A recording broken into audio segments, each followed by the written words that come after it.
And I've been involved in teaching what I consider to be large classes for quite some time now. And when I say large, well, of course, it depends from the university. At Memorial, I guess anything sort of into the hundreds gets on large. The largest lecture room we have on campus is 330, so clearly other people might think 1200 or 1800 is large, but for us, 200 to 300. The last few classes I've taught to be in the 210 mark, somewhere around there.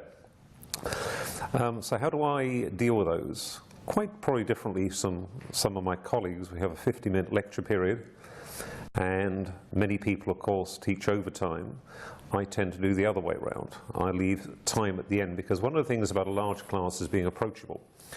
And so rather than just go straight in, give a lecture or whatever, and then close the books and leave, usually what I do is I arrange to have my classes at the end of the day, which is unusual for a lot of people.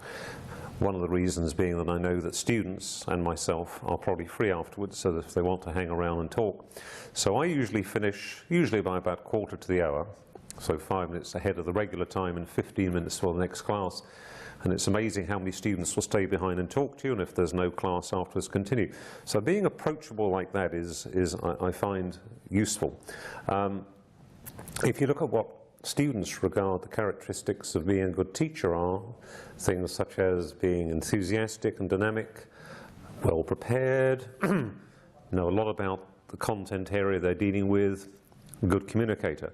So that I don't think it really matters whether it's a large or a small class in those ways, because if you're enthusiastic, whether it's large or small, it doesn't really matter. Communication is the same.